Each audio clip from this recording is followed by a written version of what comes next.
so much. Ready? 1, 2, 3. Go!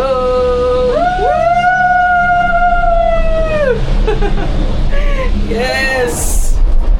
Wow. So nakasakay na kami ngayon dito sa cable car papunta sa Bana Hills, and ayan. Ito yung dapat nyong tandaan guys kapag magbubook kayo sa Mercure Hotel. Iba yung drop-off ng mga regular visitors lang, yung mga day trip lang, and iba rin yung drop-off ng mga nagbook talaga ng hotel dito sa Mercure, no? Sa mga regular travelers lang, nandun sila sa baba, dun mag-uumpisa. May bus station doon, parang doon i-gather lahat-lahat. Tapos kapag nagbook ka naman sa kanilang hotel, medyo paangat pa, medyo pataas pa, no? May separate booking area kayo kung saan kayo i-welcome ng mga staff nila dito.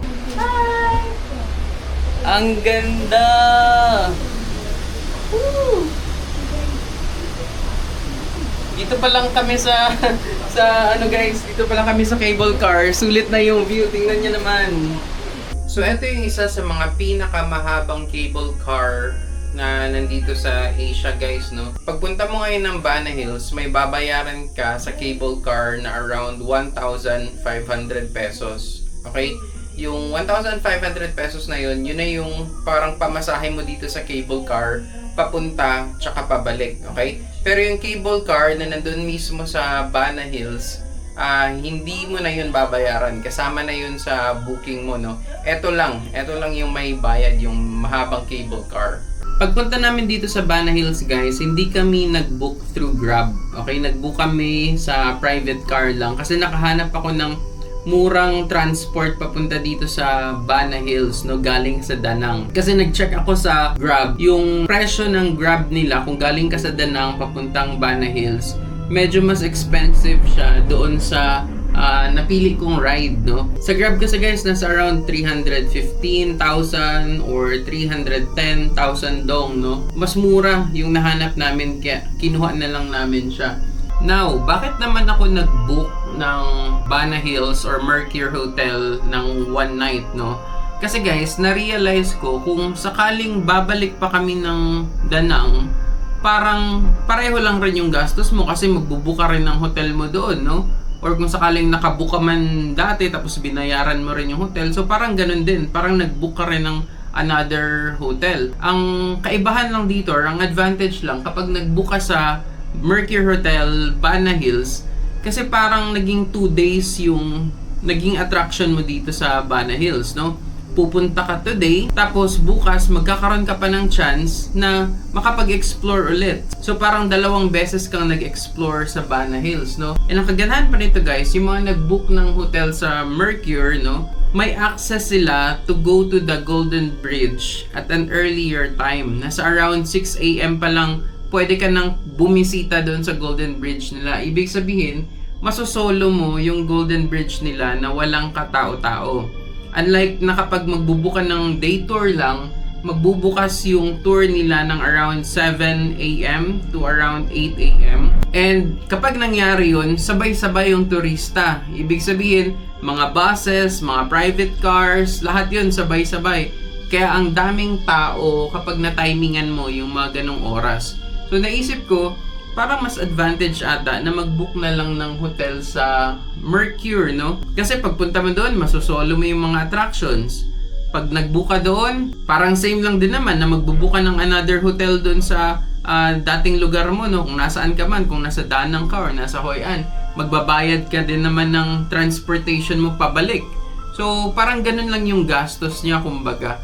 Kaya for me, mas maganda na nag-book ako ng room dito sa Mercure Hotel Bana Hills, no, kesa nag-day tour lang tayo kasi sobrang laki ng area guys. Hindi mo siya masusulit ng parang isang araw lang, no. So sayang yung pagkakataon kung parang nagmamadali ka, no. Mas maganda na chill lang, relax lang, masusulit mo yung buong araw, masusulit mo yung buong attraction kasi sobrang laki niya talaga guys. Sa wakas guys, nakapasok na kami sa room namin.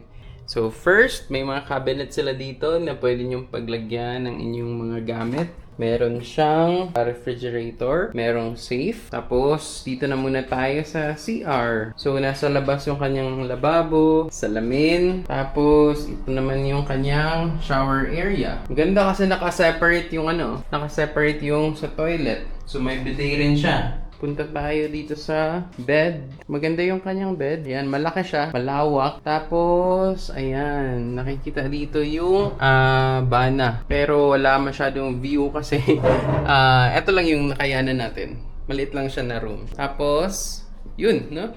Eto na yung ating room for the day. Pahinga na muna tayo kasi sobrang mainit. Rest lang muna kami saglit. Tapos, after nun, magpapalit lang siguro kami ng mga damit. Tapos, mag-ikot-ikot na kami dito sa area. Kasi sobrang lawak niya talaga, guys. May mga instructions sila minsan na punta ka sa ganito, punta ka sa ganyan. And kung wala kang guide, siguro mahihirapan ka. Mabuti na lang may nag-guide sa amin kanina. And dinala niya kami dito sa room, no? Nagbigay lang kami ng konting tips sa kanya kasi sobrang bigat ng mga bag namin, guys. Ayan, no? Malalaki yung mga bags namin. And nagbigay kami ng tips sa kanya. So, ayun. Salamat, Lord, for this opportunity. Pahinga lang muna kami sandali.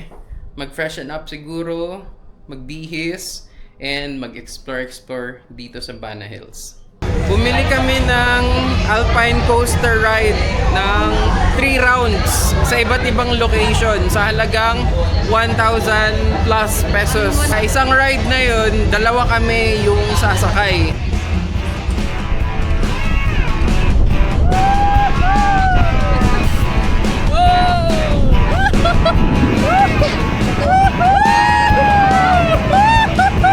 Ganda TikTok! Oh my God! Nakuha siya para makita pa ka.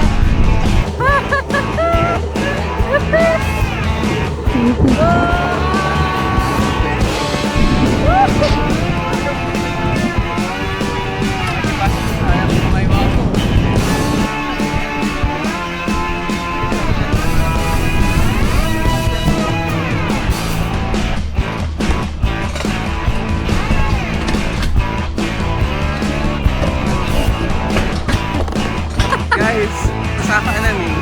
Di may kaangat kayo. Mag-angat kayo. Tambok ito. Tawag, ito yung view na.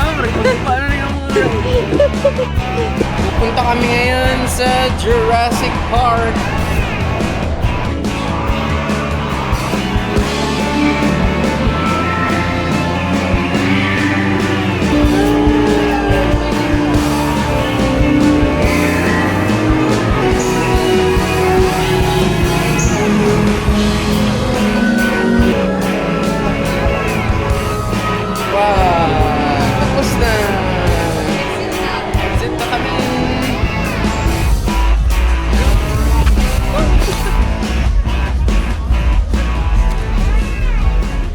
So today guys, ipapakita natin sa inyo yung itsura ng Golden Hand Bridge ng mga ganitong oras na, mga 5 PM na. And yung mga tao hindi na ganun karami. So medyo nabawasan na yung volume ng tao. Ipapakita natin later. Pababa na tayo ng escalator.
So yun guys, no, nakita nyo kung mga ganitong oras kayo pupunta, hindi na ganun karami yung tao. Ngayon kasi pa-close na kaya wala na masyadong mga tao, no? Umuwi na sila. Hi guys! So ito yung Bana Hills at night. So iba rin yung kanyang epekto kasi maganda siya, napakaraming lights. Tapos may mga iba't ibang shows pa rin siya sa gabi, no?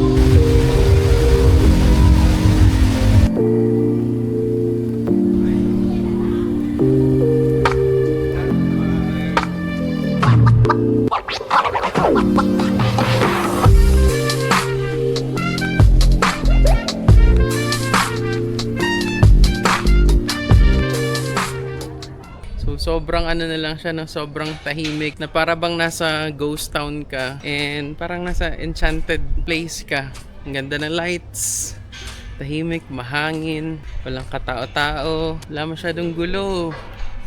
So yeah, I think isa ito sa pinakamagandang experience na meron kami kasi parang nasolo talaga namin yung buong lugar. Alright guys, pabalik na kami ngayon sa hotel room kasi medyo late na rin talaga ngayon. So, this is Bana Hills at night. Until next time, peace out! Good morning guys. Time check, it's 6 a.m. And papunta na kami ngayon ng Golden Bridge. And wala pang katao-tao sa lugar. Ayan. So, yung mga guests lang yung may access sa Golden Bridge ng 6 a.m. para masolo nyo yung buong lugar. So, see you there later. Officially open na guys. And pasakay na kami ng cable car. Konti lang yung tao. So, ganitong itsura ng Golden Bridge guys. Pag kayo pa lang yung tao, konti lang na. Pa-timing lang.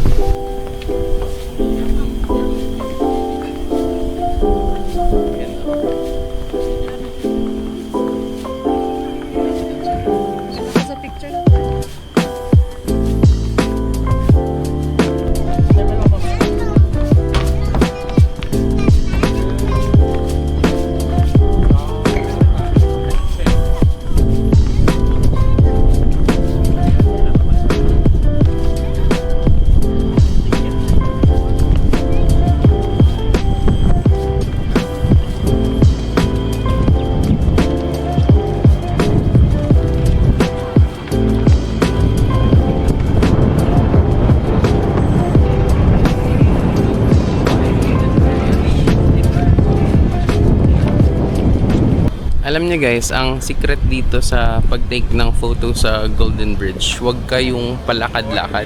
Kasi kung palakad-lakad ka, mamaya kung pupunta ka doon, nandun na naman yung mga tao. Kung pupunta ka dito, nandito na naman yung mga tao.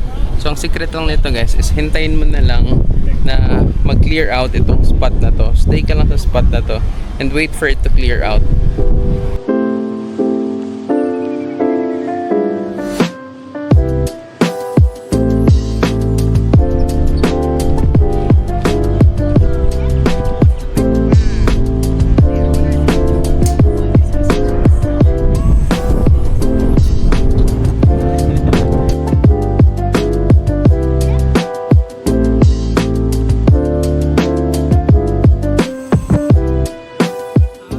Okay, so tapos na kami mag-pictorial dito guys. Nakapag-pictorial na kami ng gabi, nakapag-pictorial na kami ng umaga, nakapag-pictorial na kami ng hapon. Pack up na kami kasi mamaya-maya travel na papuntang Hoi An. So salamat sa pagsama dito sa Bana Hills. Until next time, peace out! Bye!